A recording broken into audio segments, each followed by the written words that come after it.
Salut les boubis! Ah, coucou! Bienvenue dans ma vidéo FAQ. Pédicule. Bienvenue dans ma vidéo où je vous ai posé la question sur Insta si vous aviez des questions à mon sujet. C'est fait assez narcissique quand même comme vidéo. Vous êtes franchement des centaines par jour à me poser des questions sur ci, sur ça. Et il y a souvent des questions personnelles. Et je me suis dit, Ok, on va faire une vidéo. pour celles qui le savent, je filme avec mon téléphone. Du coup, j'ai dû faire un petit transfert de données sur l'iPad. Et mon haut, t'as qu'à regarder la dernière vidéo. Tu sauras tout. J'ai lu comme ça, genre en travers les questions. Et j'ai dit, ok, question. Alors, je pose l'iPad. Premièrement, il y a des sujets avec lesquels je ne peux pas. C'est pas que je ne veux pas, c'est que je ne peux pas y répondre. C'est malgré ma volonté, c'est par respect pour d'autres personnes. Et c'est impossible pour moi de vous répondre. Je vous répondrai au sujet que je peux répondre, que j'ai envie de répondre. Il y a aussi des choses que j'ai envie de garder pour moi dans ma vie privée, tu vois. Je vous raconte déjà plein de choses, soyez-en sûrs. Mais voilà, il y a des limites que je me dois de respecter. Voilà. Alors maintenant que tout est clair, on peut continuer. Commençons. Voilà, next. Allez, je ne peux pas. Le quatrième enfant a été programmé ou c'est une surprise? Oui, il était programmé. Non, ce n'était pas une surprise. Et dois-tu souvent te justifier? Non, on doit plus justifier parce que je pense qu'en général, à partir de 4, les gens ils se calment un peu. Mais c'est vrai que quand on a qu'un, avec des gros guillemets, parce que déjà avoir un enfant c'est une chose énorme. Mais quand on a un, déjà là, moi je me rappelle avoir accouché de ma première et à la maternité, on m'a dit « Tu te réjouis le deuxième ?» Mon poing dans ta gueule, tu le veux tout de suite. Donc on doit souvent se justifier. Non, franchement à partir de 4, les gens ils se calment, ils te laissent un peu la paix, tu vois. Mais par contre, j'ai tout le temps la remarque « Oh, 4? Mais t'es malade? Oui, c'est un choix de ma vie, merci de le respecter. » Next. Alors, coucou, je rêve d'une grande famille. Alors si jamais j'ai mis toutes les questions en anonyme, comme ça il n'y a pas de... Je voulais pas être en anonyme, je veux être en anonyme. J'ai pris le choix de mettre tout le monde en anonyme. Donc je te dis la question. Coucou, je rêve d'une grande famille. Comme je t'ai dit un peu plus haut, je voudrais un troisième. J'ai mon congé parental jusqu'à mai 2021. Bébé 2 aura 2 ans. Mon travail, je m'y plais plus du tout. Donc je me dis que soit je change de travail... C'est même sûr, c'est le moment où, c'est même sûr, c'est le moment de faire un bébé. C'est toujours bien d'avoir l'avis d'une personne qui est déjà passée par là. Pour moi, un travail, déjà, ça ne doit pas influencer ta vie privée. Le fait de faire un bébé, c'est quelque chose que tu dois sentir personnellement, quoi. Je trouve personnellement aussi que soit tu es prête, tu arrives à assurer financièrement un bébé. Au niveau organisation, tu peux être sûr que tu auras de l'aide parce qu'à partir de 3, je trouve que l'aide est vraiment nécessaire. Honnêtement, je pense que dans ma vie, si j'avais pas eu autant d'aide autour de moi, que ce soit la famille, la belle famille, les amis et mon mari, pardon. Pardon si tu regardes cette vidéo. Ça aussi, je vais commencer par là en fait. Pour moi, le fait d'avoir une famille nombreuse, c'était essentiellement parce que on travaille en équipe avec mon mari. Je travaille pas seule, hein. J'ai pas 4 enfants à gérer moi-même, plus le travail, plus les enfants, plus ma chaîne YouTube, plus Instagram, plus les... No! Une équipe, on est 2 pour 4 enfants. Et je lui ai toujours dit, parce que c'était surtout, je trouve, lui qui voulait plein d'enfants. Moi, j'ai suivi. Il a trouvé les mots. Et j'ai toujours dit, si t'avais pas été présent comme tu l'es en tant que papa, j'aurais pas 4 enfants. Mais comme c'est un papa hyper présent, c'est un papa investi, c'est un papa qui sait faire le ménage, il sait même faire à manger, quoi, tu vois. Donc là oui, on a pu se permettre d'avoir autant d'enfants parce qu'on travaille, c'est un travail d'équipe, c'est une entreprise familiale. Il y a la direction où nous sommes 2 chefs et les équipes. Après, on a chacun nos rôles, hein. Il y a le comptable, le chef des finances, ça c'est pas moi. Il y a l'autre créatif, c'est plutôt moi. Mais honnêtement, c'est important de travailler ensemble, de communiquer, et je pense que c'est la base pour n'importe quelle relation, famille ou quoi, c'est de se parler, quoi. S'il y a quelque chose qui va pas, tu te poses et tu mets les choses sur la table. T'as pas besoin de le dire en t'énervant ni en agressant l'autre, mais tu le dis. T'as pas besoin de pleurer non plus, mais tu dis ce qui va pas. Tu dis, je n'y arrive pas, j'ai besoin de toi. Ou bien, tu me manques, parce que voilà, je sais qu'il y en a beaucoup qui se sentent seuls, en fait, finalement, dans leur grande famille. Voilà, donc par rapport à ta question, je peux pas vraiment te dire. Pour moi, ce qui est important, c'est de sentir, toi, si c'est envisageable et si tu te sens de faire un bébé 3. Par rapport à l'organisation, ça demande beaucoup quand même. Avec l'arrivée de numéro 3, ce qui va tout changer, c'est la logistique. Tout! La voiture, la maison, l'organisation. Parce que 3, à faire garder, les gens ils sont moins chauds, tu vois. C'est plutôt genre, quand on avait 3, c'était 2, 1. Tu vois, c'était pas les 3. Aujourd'hui, elles sont un peu plus grandes. Et puis du coup, on peut... certaines personnes prennent les 3. Même les 4. Mais avec 3, ça change. Tu passes à un stade, je trouve, de famille nombreuse. Je trouve. Donc voilà. Par rapport à ton travail, je pense qu'il faut bien... on attend que tu passes le bus, bien sûr. Par rapport à ton travail, je pense que c'est vraiment important de différencier les deux choses, même si je sais que c'est lié parce que tu es la même personne et que tu fais du privé et du professionnel. Mais si ton travail te plaît vraiment plus, essaye de... Qu'est-ce qui est le plus important, de changer de travail ou d'avoir un enfant? Parce que tu pourras avoir un enfant et du coup tu peux continuer dans le travail où tu es. Ou est-ce que ça devient vraiment malsain et tu pars en dépression, en burn-out, et dans ce cas-là, peut-être change d'abord le travail, tu te remets à niveau... Oups. Change d'abord de travail, tu te remets à niveau, et quand tu seras de nouveau bien, en forme, avec beaucoup d'énergie, dans ce cas-là, peut-être tu envisages de faire un bébé 3. Mais réfléchis quand même à tout ça, et puis c'est pas gratuit un bébé. Voilà. J'espère que j'ai pu répondre à ta question, et puis on passe à la suivante. Je vous lis la question. Coucou. Ma question. Tu n'as jamais pensé à te reconvertir professionnellement? Je trouve que tu es super douée dans tout ce qui est réseaux sociaux, influence, vidéo. Waouh, merci. Et surtout, tu laisses la chance aux gens, tu les aides, tu leur donnes de super idées, bonne journée. Mais ça, c'est des questions de l'amour, ça.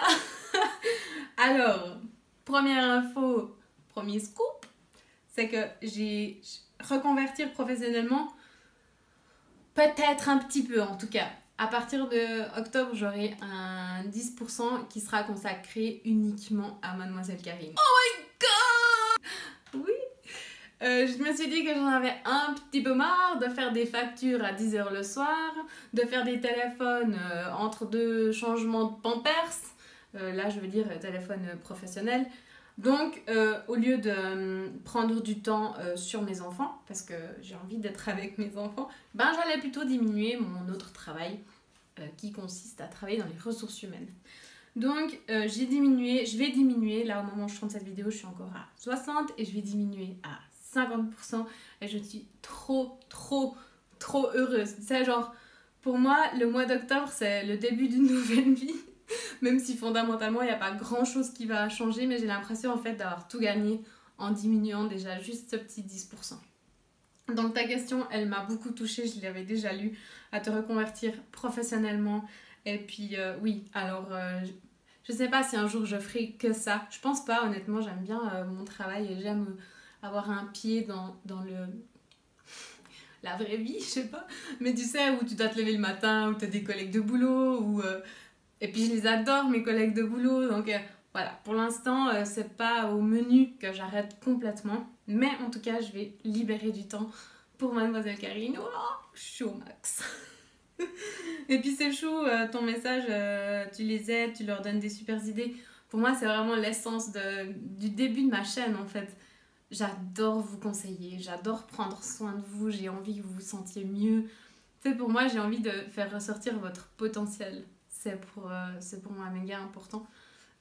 Travail de coaching, mais via les réseaux, je trouve ça hyper intéressant finalement. Peut-être un jour on fera du one-to-one, je sais pas. À vous de me dire si ça vous intéresse. Et puis c'est important, je pense, enfin pour moi en tout cas, l'humour a toujours eu sa place sur les réseaux.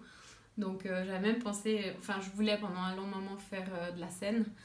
Et puis avec 4 petits bouts, c'est pas possible pour le moment parce que j'ai envie d'être là le soir, j'ai envie de les mettre au lit, j'ai envie de les sniffer. Et puis quand tu fais un métier de scène, tout ça tu loupes tous ces moments, tu les vois éventuellement la journée, mais pour moi c'est encore trop important ce moment de les mettre au lit, j'ai besoin d'être avec eux encore maintenant. Après quand ils grandiront, pourquoi pas faire un jour une école de théâtre, faire... Ouais, ça oui, ça me botterait trop, c'est vraiment genre dans les buts lointains de ma vie. J'ai toujours des buts dans la vie, du court terme, genre mon court terme là c'est faire cette vidéo parce que j'adore faire des vidéos. Mon moyen terme, c'est faire des vidéos pour des autres. Donc, j'ai déjà commencé pour des entreprises. Et puis, mon long terme, c'est peut-être un jour être sur scène. Mais pas tout de suite. Donc voilà, j'ai répondu à ta question, te reconvertir professionnellement. Tu me connais, on dirait. Voilà, merci. Next.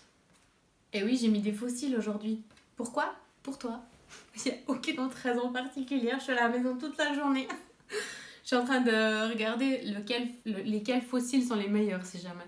C'est pas du tout des partenariats, c'est pour ma petite personne. Et pour l'instant, pour moi, c'est les Ardell que je trouve à la Coop, si jamais. Là, j'ai mis des autres. J'aime moins. C'est ceux de Peggy Sage. Et puis, ils sont un peu trop rigides. J'aime pas trop. Alors, l'effet, il est trop bien. C'est... regard, je me rappelle plus. Super influenceuse. Enfin, bref. C'est pour toi, les fossiles. Si t'es arrivé jusque-là dans la vidéo, tu mets fossile en commentaire. On saura pourquoi. Alors, prochaine question. Tu fais quoi comme métier à part super maman? Je suis une super femme. Je l'ai dit avant, je travaille dans les ressources humaines. Je vais pas citer l'entreprise. Et à 10%, je suis influenceuse. Ouais. Mais j'arrive toujours pas à le dire quand on me le demande en société. Je dis toujours ressources humaines, tu sais, ça passe bien, c'est joli, c'est carré, c'est waouh. Mais en fait, influenceuse, tu sais, en fait, le problème, c'est que c'est tellement vu négatif, c'est genre le travail monstre facile, ouais, de toute façon, tu reçois des produits gratos, c'est trop facile ta vie, bla bla bla bla bla bla bla. Alors, des fois, je pourrais dire, je suis créatrice de contenu, c'est la même chose qu'influenceuse. Donc, j'ose pas encore. Mais, je vous ai pas dit, il y a un truc que je fais en ce moment, un petit exercice, un petit challenge pour moi. Chaque jour, j'essaye de faire des choses qui me font un petit peu peur. Pas un saut à l'élastique, hein. Non, qui me font un petit peu peur, où je me dis, où ça me sort de ma zone de confort. Et pour l'instant... Pour l'instant, j'arrive, genre un jour on était chez des copains et puis je me suis dit que j'allais essayer de sortir 2-3 mots en suisse allemand. Voilà. Tout le monde s'est bien marré, on a passé un bon moment puis finalement il m'est rien arrivé, j'allais bien, tu vois. Il y a un autre truc que je fais, c'est quand je croise une voiture, en voiture, par exemple, il y a quelqu'un qui m'a cédé le passage et du coup, elle attend pour que je puisse passer. Au lieu de lui dire merci, comme ça, avec la main, je lui fais tchuss. C'est débile. Mais à chaque fois, je te jure, à chaque fois que je le fais, ça me fait un petit ouh en moi. Et à chaque fois que je le fais, surtout la personne en face, je la vois sourire. Donc... finalement, c'est rigolo. Essaye, tu verras. Puis t'arrives rien, t'es dans ta voiture, tu fais tchuss, enfin tout va bien. Tu dis merci, quoi. La personne, elle va pas t'engueuler, tu lui dis merci. Fais-lui pas un fuck, on est d'accord. C'est le prochain level. Non, essaye, tu verras, c'est marrant. Et puis il y a un autre truc que j'ai fait, c'est je devais déposer une copine à ma fille chez ses parents. Et normalement, tu sais, moi je suis la nana, genre méga polie, je vais accompagner l'enfant, je vais voir que ses parents sont bien là, que tout va bien, je discute encore un petit moment avec la personne, malgré que j'ai pas le temps. Je discute avec elle. Et puis là, je me suis dit, non, en fait, ils m'ont écrit qu'ils étaient à la maison, que je pouvais déposer leur fille sur le parking, qu'il n'y avait aucun problème. Et je l'ai fait. J'ai ouvert la porte à la petite nana, elle est sortie et j'ai reculé. Et là, j'ai vu le papa qui sortait pour, je sais pas, pour discuter. Et j'ai réussi, j'ai fait ciao et je suis partie. Mais ça m'a demandé du courage, je te jure, ça m'a demandé du courage parce que pour moi, je passais pour la grosse mal élevée du village, tu vois. Alors que je suis pas comme ça. Mais voilà, je me fais des petits challenges personnels comme ça. Tu devrais essayer, c'est rigolo. Faire des choses qui te sortent en fait de ta zone de confort et tu verras qu'en fait ça fait trop du bien en vrai. Donc je me suis un peu égarée, mais on a noté quoi à part Superwoman. C'est ça. Où es-tu petite question? Alors, tac tac tac tac tac, voilà. Prochaine question. Je la connais bien, elle. Elle est trop chouette, elle m'écrit tout le temps. Alors, prochaine question. Quel est ton métier? Non mais ça vous intéresse mon métier, dis donc. Je l'ai déjà répondu. Si tu devais choisir qu'un seul mot pour te décrire. Oh. Je suis une artiste incomprise de la vie. Un seul mot. Ah, c'est dur. On peut en avoir 2, 3 quand même. Donc un. Ok, je vais jouer le jeu 1. Prends un thé parce que ça va être long. Un seul mot pour me décrire. Ah, mais c'est difficile. Mais moi, je suis plein de choses. Je suis pas juste un seul mot. Boubi? C'est un mot, Boubi? Ça recrute plein de mots, du coup.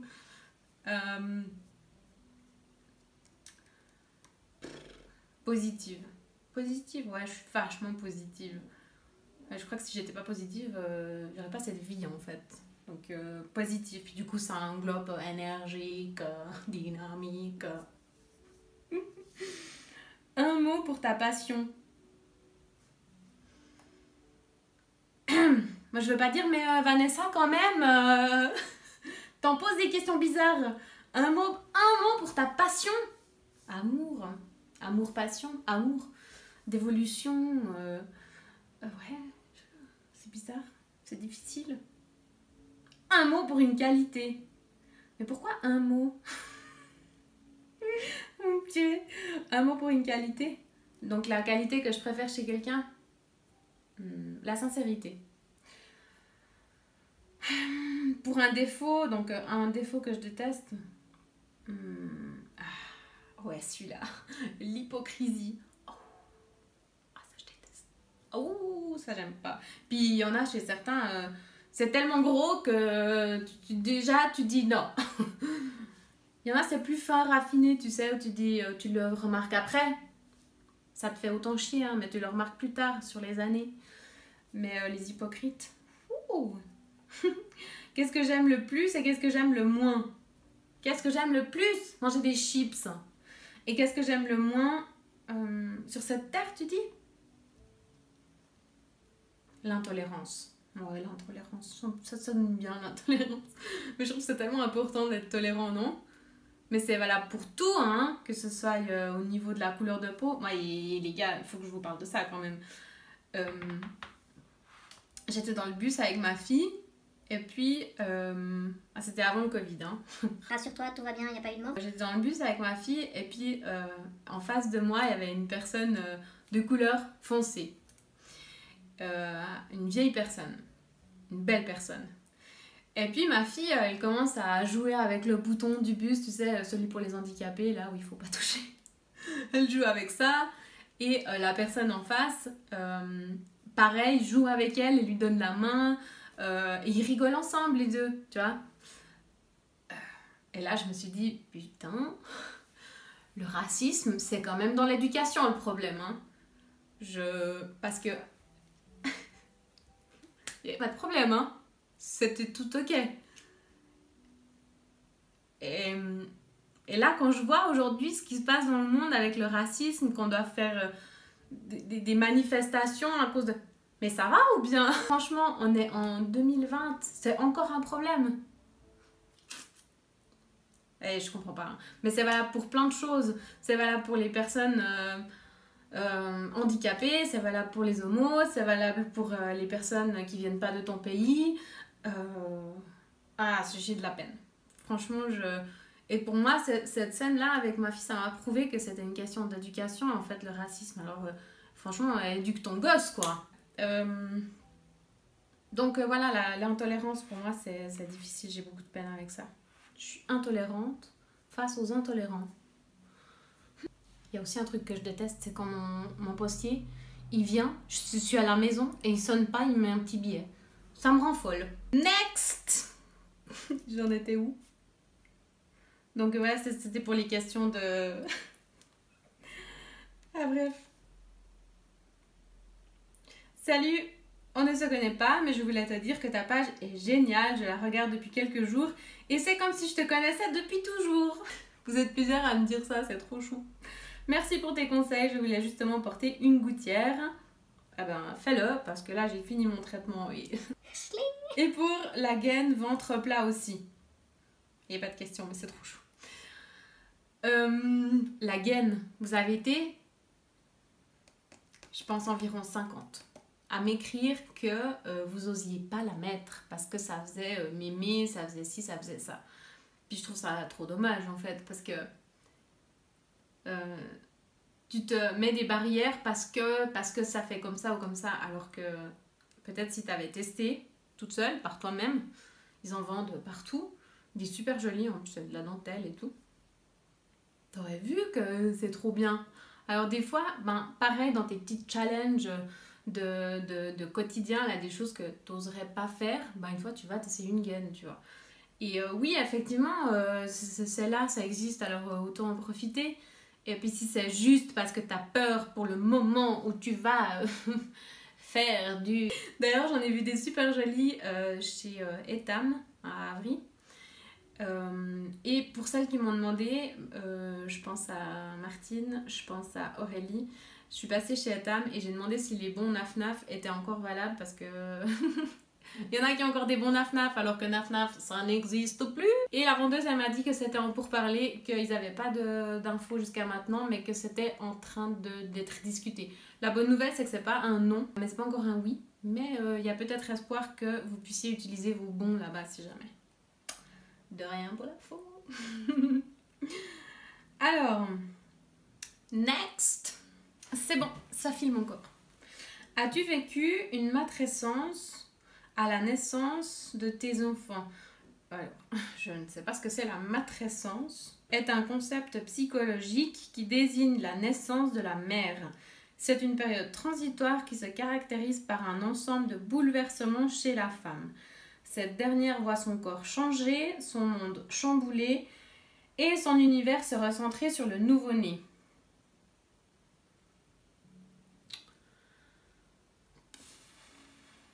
Je crois pas que j'ai vécu ça. Non. J'ai surtout vécu un baby blues. Je veux mon ancienne vie. Mon mari, il pète un câble. Je me rappelle, il me disait, tu veux que je fasse quoi là? Maintenant j'en rigole, mais sur le moment, mon Dieu, comme j'en rigolais pas du tout. Donc j'ai pas vécu la matrescence. Mais par rapport à ça, j'ai envie de dire qu'aujourd'hui, je trouve mettre un enfant au monde, c'est un truc complètement banalisé. C'est un truc de fou. Ah, elle est enceinte, ah, super, tout se passe bien, elle a accouché, 3,8 kg, ah, gros bébé, fini, terminé. Et je trouve ça hyper dommage parce que toi, en tant que fille, femme, jeune femme, de passer de femme à maman, eh ben, il y a environ 3 mondes et demi. Et je n'étais pas prête pour ça. Il n'y a personne qui m'avait dit que tout allait changer comme ça radicalement du jour à l'autre.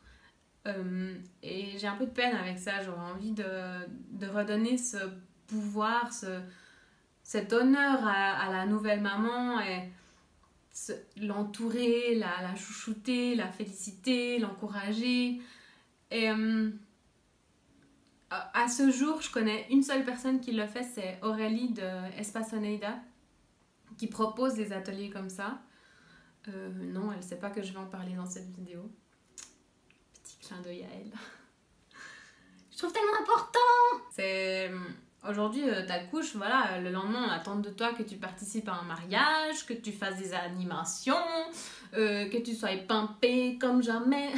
Waouh! Alors les gars, juste pour vous dire, une semaine après, t'as des couches comme ça dans ton slip. Double couche à cause des pertes de sang. Et si t'as été douché, c'est pas mal déjà. High level la douche. D'accord? Donc, demandez pas à une maman de vous faire ci, ça dans les prochains mois qui ont suivi un accouchement. Regarde la tête d'un bébé, regarde le trou qui peut sortir. Tu fais l'addition, soustraction, multiplication, puis tu comprends. D'accord? Ok, je me calme. Ouais, j'ai envie, aujourd'hui, quand j'entends une maman qui accouche, je me sens concernée en tant que femme par cette naissance et me dire, ben, j'ai envie de l'encourager, j'ai envie d'être là pour elle. Et puis qu'elle se sente surtout pas seule en fait, parce que c'est un peu le problème de notre société, petite maison, jardin, le chien qui va avec. Et puis on regarde plus trop ce qui se passe à côté, au-dessus, de travers, tu vois. Tu sais, t'as des voisins, tu peux t'intéresser, même si t'es pas leur meilleure copine, mais rien ne t'empêche de poser une fois la question, tout va bien, je peux vous garder les enfants. Voilà, des petites choses de la vie, quoi. Aujourd'hui, c'est très... t'as ton boulot, ta maison, ton cercle d'amis, et voilà, tu t'ouvres pas vraiment beaucoup au monde. C'est dommage. Namasté. Je fais une petite pause. Next. Ah, coucou Karine. Ah, coucou. Tout d'abord, merci pour tout ce que tu fais. Tu es une source de motivation permanente. Waouh. Tu nous boostes avec ton plein d'énergie et j'adore. J'adore vous booster. Vous le méritez. Ma question, comment fais-tu pour être si bien organisée avec 4 merveilleux trésors, trouver du temps pour toi, te bichonner, faire du sport, etc. Du temps en couple et être toujours positive. J'ai le sentiment de ne rien faire d'autre que de m'occuper des membres de ma famille et le peu de temps que j'arrive à me dégager, c'est pour faire du ménage, du repassage ou de la lessive. Super! Tu dois bien avoir un secret. Merci et belle soirée. Merci à toi, t'es trop chou. On va parler d'abord, on va aller par le temps pour le couple. Parce que je sais que c'est un truc, quand on est maman, papa, famille nombreuse, c'est difficile. Mais en fait, non. La maman, double personnalité. C'est difficile? Non, c'est pas difficile. C'est juste qu'il faut le planifier. Et puis des fois, on aurait envie de dire « Ah, mais moi j'ai envie d'être spontanée dans mon couple, j'aime pas planifier, organiser. » Alors tu peux avoir de la spontanéité, on en a aussi, je veux dire, on n'a pas tous les mardis. Non. Par contre, si on a envie d'avoir du temps, juste nous deux, sans enfants, plus t'as d'enfants, plus tu dois le planifier pour placer les enfants. Et ça, on le fait bien. Je dirais vraiment, on le fait très bien, parce que pour nous, c'est important dans cette masse d'humains qui vivent avec nous. C'est important qu'on puisse se retrouver les deux, sans enfants. On peut parler des enfants quand on est les deux, il n'y a pas de souci. Mais pouvoir juste manger tranquillement, boire un verre de vin sans se faire agresser par des questions. Voilà, tenir une discussion, se promener et rien faire et juste être ensemble, c'est hyper important. Donc, ce que je te conseille, c'est que, tu vois, par exemple quand tu as un rendez-vous chez le pédiatre pour ton enfant. Il est agendé, tu vas tout faire en sorte pour que tu puisses aller avec ton enfant chez le pédiatre ce jour-là à 10h. Et bien, tu fais la même chose avec ton couple. C'est-à-dire que maintenant, on est le mois de septembre. Tu te dis mars 2021, cette date-là, du haut, une nuit, 2 nuits, on n'est pas là. Mais c'est clair que tu peux pas l'organiser pour fin septembre, c'est difficile, les gens ils ont leur planning et tout, mais prévois un petit peu d'avance dans ton organisation. Et puis du coup, tu fixes un week-end, mais même si c'est dans 6 mois, t'inquiète, tu vas y arriver. Un jour, tu seras un week-end en mars et tu seras contente d'avoir fixé ça. Tu auras ton hôtel ou si tu veux faire autre chose. Les enfants seront placés à différents endroits si tu en as plusieurs. Et comme ça, tu peux avoir du temps pour ton couple. Et c'est important. C'est méga important. Avant que vous étiez une famille, vous étiez un couple. Et c'est important de ne pas s'oublier parce que qui s'oublie, le divorce. Puis on comprend pas. On se dit mais on s'est tellement aimés, on a fait des magnifiques enfants ensemble et puis on en est arrivé là à ne plus se supporter, à s'engueuler, à se disputer, à pleurer pour des chaussettes pas rangées. Enfin, et puis, je pense vraiment que c'est primordial, en fait, d'avoir du temps en couple. Et je vais rebondir là-dessus pour dire c'est primordial aussi d'avoir du temps seul. Parce que, justement, toujours dans cette masse d'êtres humains qui vivent avec toi, tu as besoin de moments pour te recentrer, pour faire des choses qui te plaisent. Ça peut être la peinture, écouter une musique, danser à poil dans ton appart. Ouais, j'adore faire ça. Téléphoner à une copine. Je t'encouragerais même à vraiment faire des choses juste pour toi. Aller courir, marcher, faire un dessin, écrire une lettre, faire une séance de yoga, de sport à la maison. Je veux dire, aujourd'hui, il y a des programmes sur Internet, en veux-tu en voilà, hein, des séances de sport. T'as pas besoin... tu peux faire du sport avec juste toi-même. Et vraiment, de te dégager du temps pour ça, au même titre que le rendez-vous chez le pédiatre pour ton enfant. Parce que c'est autant vital. Si toi, tu pètes un câble, ça va pas avec ton mari, ça va pas avec tes enfants, et finalement, c'est un cercle vicieux. Et ce que je t'encourage vraiment, c'est un cercle vertueux où toi, tu vas bien, du coup, dans ton couple, ça va bien, et du coup, dans votre famille, ça va bien. Tout ça, c'est lié. Tu peux pas juste dire « Ah non, mais c'est bon, moi, je pète un câble, mais tout le reste du monde va bien. » C'est pas possible. C'est utopique. Je sais qu'il y a beaucoup de choses à faire. Je sais que les enfants, ça demande un temps considérable. Je le sais, je le vis tous les jours. Mais par exemple, quand ils sont au lit de 8 à 9, au lieu de glander sur les réseaux sociaux ou de passer sur Netflix, de 8 à 9, tu fais une séance de sport. Il y a qui dit que t'as pas le droit de faire du sport à 8 heures? Ben oui, t'as le droit. Moi, j'en fais. Je vais pas mal dormir pour autant après. Ça, c'est des grandes croyances de la vie, que si tu fais du sport à tel et tel moment... c'est complètement personnel, on n'est pas tous les mêmes. Il y en a qui préfèrent faire du sport le matin avant tout le monde, quand tout le monde dormira encore. Moi, j'arrive pas, j'ai essayé, j'arrive pas, j'ai besoin le matin, je suis une petite loque. Mais par contre, le soir à 8h, moi j'ai encore plein d'énergie. Et ma soirée de 8 à 11, il reste encore quand même 3 heures de mon temps sans enfant. Il y a des soirs où je suis avec le mari et puis on regarde un truc ensemble, on regarde un film, on regarde une série, on regarde le TJ. Et puis il y a des soirs où on se dit ce soir on fait chacun pour soi, tout va bien et puis on se retrouve au lit plus tard, quoi. Par contre, il faudrait pas que tous les soirs ce soit chacun de son côté, tu vois, mais aussi consacrer du temps, même si c'est un petit peu pendant la semaine avec ton chéri, et puis le temps de se retrouver, quoi, de se toucher, de se prendre dans les bras sans pour autant, on se comprend.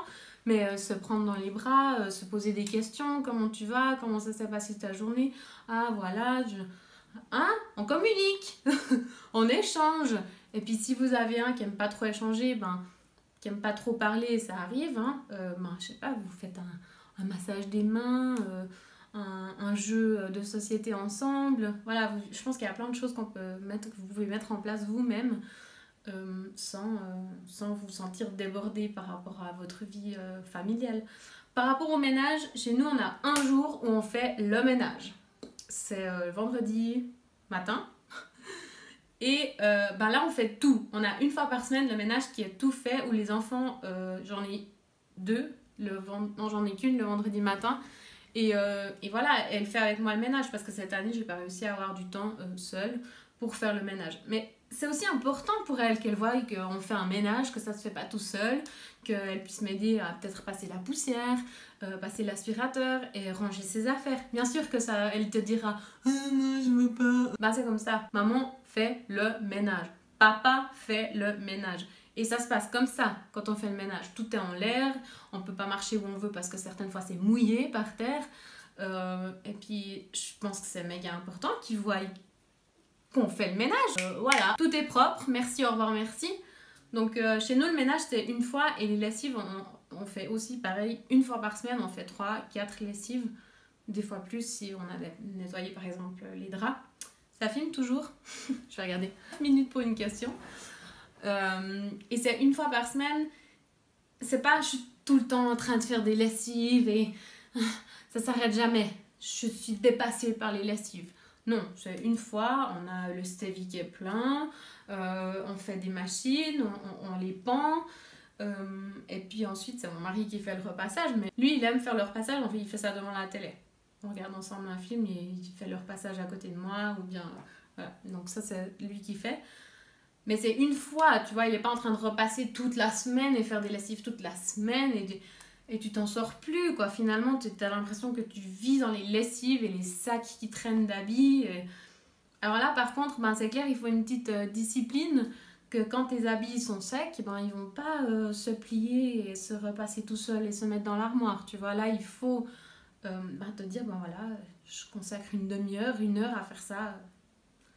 C'est clair, c'est pas la tâche du siècle, mais c'est important. Parce qu'un sac, et puis finalement, tu n'as plus rien dans ton armoire, tu vas commencer à tirer dans les sacs et puis tu vas te sentir débordé, il y aura du linge partout, tu sauras même plus qu'est-ce qui est propre et qu'est-ce qui est sale. Donc une petite éducation en toi-même, c'est nécessaire. Voilà, et puis ben, encore une fois, on est deux, hein, mon mari, c'est mon héros. Trouver du temps pour toi, voilà, j'ai expliqué, faire du sport, ben pareil, tu te dégages du sport, quoi.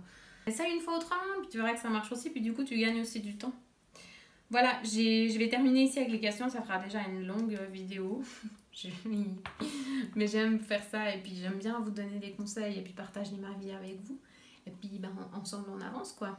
Si ça t'a plu et puis que tu es toujours là, tu peux encore mettre un like sous la vidéo. Ça, c'est vraiment un cadeau que tu me fais à moi parce que tu me dis merci pour ta vidéo. Et pour moi, c'est important. Et voilà, on se voit bientôt dans une prochaine vidéo. Mouah.